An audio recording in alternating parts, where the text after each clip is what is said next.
Hi friends, ಎಲ್ಲರಿಗೂ ನಮಸ್ಕಾರ. ನಾನಿವತ್ತು ಸೋರೆಕಾಯಿ ಪಾಯಸ ಹೇಗೆ ಮಾಡೋದು ಅಂತ ಹೇಳ್ಕೊಡ್ತೀನಿ. ಮೊದಲಿಗೆ ನಾನು ಸಣ್ಣ ಲೋಟದಲ್ಲಿ ಅರ್ಧ ಲೋಟದಷ್ಟು ದೋಸೆ ರೈಸ್ ತಗೊಳ್ತಾ ಇದ್ದೀನಿ. ಅದನ್ನು ಅರ್ಧ ಗಂಟೆಗಳ ಕಾಲ ನೆನೆಯೋಕೆ ಇಡ್ತಾ ಇದ್ದೀನಿ. ನಂತರ ನಾನು ಇಲ್ಲಿ ಗೋಡಂಬಿ ದ್ರಾಕ್ಷಿ ಹುರಿದಿಟ್ಕೊಂಡಿದ್ದೆ, ಹಾಗೆ ಏಲಕ್ಕಿ ಹುಡಿ ಮಾಡಿಟ್ಕೊಂಡಿದ್ದೆ. ಈ ಪಾಯಸಕ್ಕೆ ನಾನು ಹಾಲು ಯೂಸ್ ಮಾಡ್ತಾ ಇಲ್ಲ.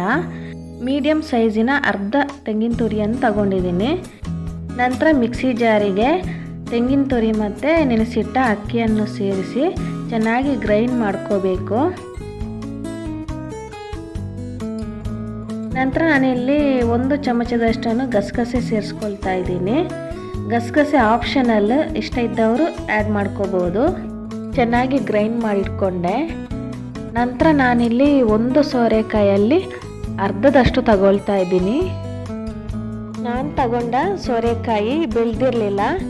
ಒಂದು ವೇಳೆ ಬೆಳೆದ ಸೋರೆಕಾಯಿ ತಗೊಂಡಿದ್ರೆ ಅದನ್ನು ಚೆನ್ನಾಗಿ ಕಟ್ ಮಾಡಿ ಕುಕ್ಕರಿಗೆ ಹಾಕಿ 2 ವಿಸಿಲ್ ಹೊಡೆಸಿ ಆಮೇಲೆ ಅದನ್ನು ಗ್ರೈಂಡ್ ಮಾಡ್ಕೋಬೇಕು. ಇವಾಗ ಇದರ ಸಿಪ್ಪೆ ತೆಗೆದಾಯಿತು. ಅದನ್ನು ಚೆನ್ನಾಗಿ ಕಟ್ ಮಾಡಿಟ್ಕೊಳ್ಬೇಕು. ಇದರ ಬೀಜ ಎಲ್ಲ ಬೆಳೆದಿರಲಿಲ್ಲ, ಎಳೆತಾಗಿತ್ತು. ಹಾಗಾಗಿ ನಾನು ಇದನ್ನು ಬೇಯಿಸದೆ ಮಿಕ್ಸಿ ಜಾರಿಗೆ ಹಾಕಿ ಗ್ರೈಂಡ್ ಮಾಡ್ಕೊಳ್ತಾ ಇದ್ದೀನಿ. ಈ ಸೋರೆಕಾಯಿ ಪಾಯಸ ಹೆಲ್ತಿಗೆ ತುಂಬಾ ಒಳ್ಳೆಯದು. ಇದರಿಂದ vitamin A, B and C ಸಿಗುತ್ತದೆ. ಇದರಿಂದ ಗ್ಯಾಸ್ಟ್ರಿಕ್ ಸಮಸ್ಯೆನೂ ಬರಲ್ಲ. ಸಣ್ಣ ಸಣ್ಣದಾಗಿ ಕಟ್ ಮಾಡಿಟ್ಕೊಂಡ ಮೇಲೆ ಅದನ್ನು ಚೆನ್ನಾಗಿ ತೊಳೆದು 1/4 ಲೋಟದಷ್ಟು ನೀರು ಸೇರಿಸಿ ಚೆನ್ನಾಗಿ ಗ್ರೈಂಡ್ ಮಾಡ್ಕೋಬೇಕು.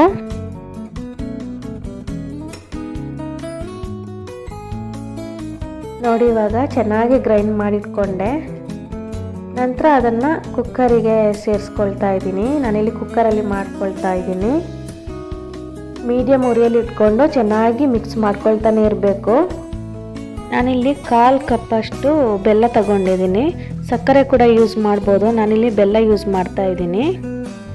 ಸಿಹಿ ಜಾಸ್ತಿ ಇಷ್ಟಪಡುವವರು ಜಾಸ್ತಿ ಸೇರಿಸ್ಕೊಳ್ಬೋದು.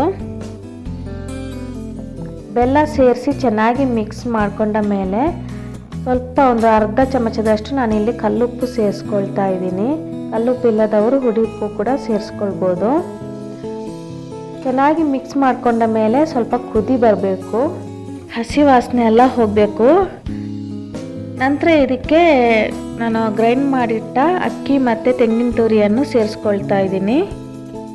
ಚೆನ್ನಾಗಿ ಮಿಕ್ಸ್ ಮಾಡ್ಕೊಳ್ತಾನೆ ಇರಬೇಕು, ಯಾಕಂದರೆ ತಳ ಹಿಡಿಯುತ್ತೆ. ನಂತರ ಇದಕ್ಕೆ ಏಲಕ್ಕಿ ಹುಡಿ ಮಾಡಿಟ್ಕೊಂಡಿದ್ದಲ್ವ, ಅದನ್ನು ಸೇರಿಸಿ ಚೆನ್ನಾಗಿ ಮಿಕ್ಸ್ ಮಾಡ್ಕೊಳ್ತಾ ಇದ್ದೀನಿ. ನಾನಿಲ್ಲಿ ಅರ್ಧ ಚಮಚದಷ್ಟು ವೆನಿಲಾ ಎಸೆನ್ಸು ಸೇರಿಸ್ಕೊಳ್ತಾ ಇದ್ದೀನಿ. ಇದು ಆಪ್ಷನಲ್ಲ, ಇಷ್ಟಿದ್ದವರು ಸೇರಿಸ್ಕೊಳ್ಬೋದು. ನಂತರ ಇದಕ್ಕೆ ಗೋಡಂಬಿ ದ್ರಾಕ್ಷಿ ಸೇರಿಸಿ ಚೆನ್ನಾಗಿ ಮಿಕ್ಸ್ ಮಾಡ್ಕೊಳ್ತಾ ಇದ್ದೀನಿ. ಯಾರೆಲ್ಲ ಸೋರೆಕಾಯಿ ಪಾಯಸ ಮಾಡಿಲ್ವೋ ಒಮ್ಮೆ ಟ್ರೈ ಮಾಡಿ ನೋಡಿ, ತುಂಬಾ ಚೆನ್ನಾಗಿರುತ್ತೆ.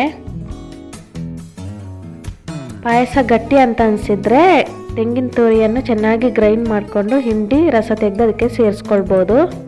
ಚೆನ್ನಾಗಿ ಕುದಿ ಬಂದಿದೆ, ಪಾಯಸ ರೆಡಿಯಾಗಿದೆ. ಇವಾಗ ಈ ರೆಸಿಪಿ ಇಷ್ಟ ಆಗಿದ್ದಲ್ಲಿ ಲೈಕ್, ಶೇರ್, ಸಬ್ಸ್ಕ್ರೈಬ್ ಮಾಡಿ ಫ್ರೆಂಡ್ಸ್. Thank you.